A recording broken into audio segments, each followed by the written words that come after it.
A man went to a barber shop to have his hair and his beard cut as always. He began to have a good conversation with the barber who attended him, and soon they talked about many things and various subjects. Suddenly, they began to talk about God, and the barber said, "Look, man, I don't believe that God exists as you say." "Why do you say that?" asked the client. "Well, it's easy. You just have to go out into the streets to realize that God does not exist. Tell me, if God existed, would there be so many sick people? Would there be abandoned children?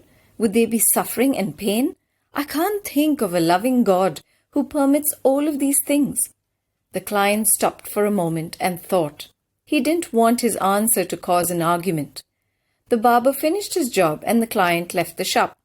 Just after he left the barber shop, he saw a man in the street with long hair and a beard. Once again, the client entered the barber shop and said to the barber, "You know what? I don't think barbers exist." "How can you say they don't exist?" said the barber.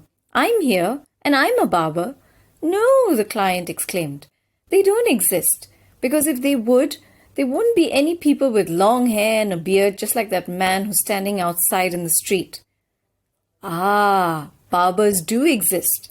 What happens is that people do not come to me," said the barber. "Exactly," said the client. "That's the point. God does exist. What happens is people don't go to him and do not look for him.